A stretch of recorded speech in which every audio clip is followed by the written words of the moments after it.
Welcome dear students, welcome to the biology online tutorials.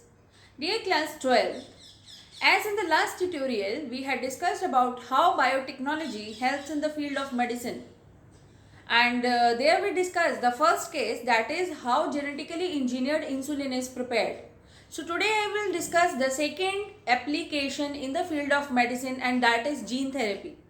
So let's start with this gene therapy. Second case, gene therapy जो होता है वो actually में होगा क्या? ये एक कलेक्शन ऑफ मेथड्स होता है that allows the correction of gene defects, genetic defects, hereditary defects या हेरिडिटरी डिजीजेस जो जीन में ही प्रेजेंट है, which is pass from the mother's womb, ठीक है ना, या मदर की वूम में जब एक फीटस होता है या एक एम्ब्रियो स्टेज होती है, एम्ब्रियोनिक स्टेज होती है, उस टाइम पे जेनेटिक डिफेक्ट्स आ जाते हैं, क्रोमोसोमल डिफेक्ट्स आ जाते हैं, तो उनको ट्रीट करने के लिए एक हमारे पास पॉसिबल जो वे आउट है वो क्या है? Gene therapy. जैसे सपोज करो ड्यू टू इंसर्शन और डिलीशन, ड्यू टू इंसर्शन और डिलीशन, इंसर्शन मतलब ऐड होने से, या डिलीशन का मतलब होता है बेटा डिलीट होने से. अगर कोई भी डिजीज हो जाए, कोई भी जेनेटिक डिफेक्ट हो जाए, कोई भी म्यूटेशन हो जाए, तो उसको हम ट्रीट कर सकते हैं एक थेरेपी से, और वो जो थेरेपी है वो है जीन थेरेपी. इसके अंदर कलेक्शन ऑफ मेथड्स होते हैं, ठीक है, and it is collection of method that allows correction of gene defects diagnosed in child और एम्ब्रियो. तो अब हम यहाँ पे केस डिस्कस करेंगे. एक 4 ईयर ओल्ड गर्ल थी जो कि सफर कर रही थी from ADA deficiency. Very important, एक 4 साल की बच्ची थी जो कि सफर कर रही थी ADA deficiency. What is ADA? Adenosine. Adenosine बेटा जैसे मैं बोर्ड पे लिखती हूँ वैसे साथ साथ लिखा कीजिए आप. Adenosine deaminase. What is adenosine deaminase? Adenosine deaminase is an enzyme. अब ये क्यों जरूरी होता है? It is an enzyme required for immune system to work. Required for immune system to work. हमारा इम्यून सिस्टम एक्टिव है, work कर रहा है, तो वो किसके कारण कर रहा है? इस एंजाइम के कारण कर रहा है. लेकिन अगर ये डेफिशिएंसी होगी तो जो हमारा इम्यून सिस्टम है वो वर्क नहीं कर पाएगा. बच्चा बहुत जल्दी बीमार हो जाएगा. बहुत जल्दी बीमार होएगा तो क्रॉनिक डिजीजेस लगेंगे. तो उस चीज को प्रिवेंट करना है, तो हम करेक्ट करेंगे उसको जीन थेरेपी से. ठीक है जी. अच्छा, अब ये क्यों होता है? Caused due to deletion of gene. किस लिए हो रहा है बेटा? Cause due to the deletion of gene. वो जीन जो कि रिस्पॉन्सिबल था इस एंजाइम को सिक्रेट करने के लिए, उसके डिलीशन के कारण हो गया. अब आगे क्या होगा कि इसको हम ट्रीट भी कर सकते हैं. इसके लिए हमारे पास 2 और मेथड्स भी हो सकते हैं. Can be treated by enzyme replacement therapy.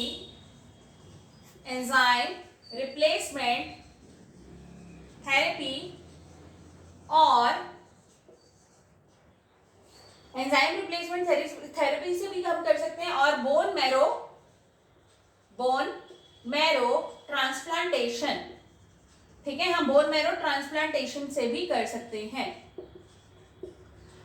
लेकिन but by these methods it is not completely curative. ठीक है, ये बहुत इंपॉर्टेंट है ये रीजन. इन मेथड से कंप्लीटली क्यूरेटिव नहीं है, तो इसलिए हम जो करेंगे वो जीन थेरेपी करेंगे बेटा. जीन थेरेपी में हम करेंगे क्या? देखो मेरा मेथोडोलॉजी क्या है, अभी इस पॉइंट को आप लास्ट में लिखेंगे. ठीक है, मेथोडोलॉजी क्या होगी कि जो भी पेशेंट होगा, from the patient lymphocytes are taken. What are lymphocytes? Lymphocytes are the special type of cells, special type of WBCs which are responsible for the immune system of our body. कौन से lymphocytes होते हैं बेटा? B lymphocytes and the T lymphocytes. ठीक है, तो from the patient blood is taken out. पहले हम blood को निकालेंगे. ठीक है, थोड़ा blood निकालेंगे बेटा. Blood is taken out. Lymphocytes are extracted. फिर वहां से हम lymphocytes को निकालेंगे. Lymphocytes are extracted. अब यही जो lymphocytes होते हैं इसको हम ग्रो करेंगे, grow in culture outside the body, grow in culture medium outside the body. ठीक है, बॉडी के बाहर हम उसको एक कल्चर मीडियम में ग्रो करेंगे. ठीक है, अब क्या होगा कि लिम्फोसाइट्स जब वहां पे ग्रो हो जाएंगे बेटा, तो जो लिम्फोसाइट्स हैं उनके अंदर हम एक जीन ऑफ इंटरेस्ट डाल रहे हैं. लिम्फोसाइट्स आर इंट्रोड्यूस्ड विद, साथ साथ जैसे मैं बोल रही हूं साथ साथ लिखेंगे, lymphocytes are introduced with cDNA और फंक्शनल ADA. उसके अंदर हमने फंक्शनल ADA जो हमारा एंजाइम था उसको डाल दिया, एडिनोसिन डीएमिनेज. ठीक है, किसकी हेल्प से? Using retroviral vector. ठीक है, हम एज ए वेक्टर क्या यूज, अब हमने एक जीन ऑफ इंटरेस्ट डाला तो एक वेक्टर चाहिए. ह्यूमन बींग्स में हम कौन सा वेक्टर यूज करते हैं? रेट्रोवायरस. तो हमने रेट्रोवायरस की हेल्प से उसको उसके अंदर डाल दिया. ठीक है, किसके अंदर? लिम्फोसाइट्स के अंदर. अब हम क्या करेंगे, मैं यहाँ पे ही रब करती हूँ बेटा, यहां से कर देते हैं इसको रब. ठीक है, अब यही जो लिम्फोसाइट्स हैं हमारे, क्योंकि इनके अंदर हमारे पास फंक्शनल एंजाइम आ गया है, तो the lymphocytes are again inserted or transferred in patient's body.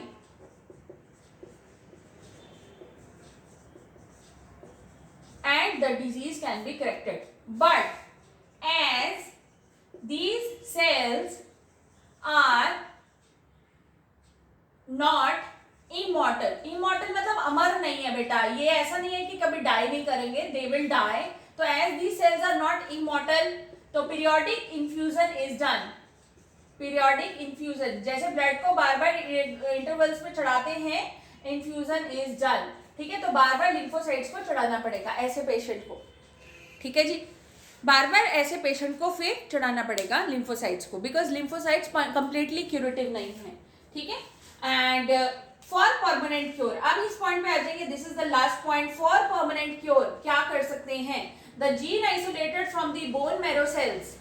Bone marrow जहां पे सेल्स की फॉर्मेशन होती है हमारे, तो the gene isolated from the bone marrow cells producing ADA at early embryonic stages is a possible cure. Otherwise एक जिंदगी को जीना है तो उसके लिए हमें कुछ ऐसे मेथड्स निकालने पड़ते हैं जो कि ठीक है थोड़े बहुत टफ तो हैं, but at least a life is there. ठीक है ना. तो gene therapy is an attempt of the biotechnology so that the person can be cure with the hereditary और जेनेटिक डिसऑर्डर्स. आई थिंक आपको ये जो केस है ADA डेफिशिएंसी का, ये क्लियर हो गया बेटा. cDNA कॉम्प्लीमेंट्री DNA होता है, C का मतलब होता है कॉम्प्लीमेंट्री DNA. ठीक है, एंड ये फंक्शनल ADO को हमने इंट्रोड्यूस करा था यूजिंग रेट्रोवायरल वेक्टर. तो I think the mechanism is clear, methodology is clear. तो अब आपको जीन थेरेपी आता है या फिर ADA डेफिशिएंसी के लिए हम कैसे करेक्ट कर सकते हैं उसको, तो you can definitely attempt this question. ठीक है, इसे ऐसे ही पॉइंट वाइज अटेम्प्ट करेंगे. Thank you dear students.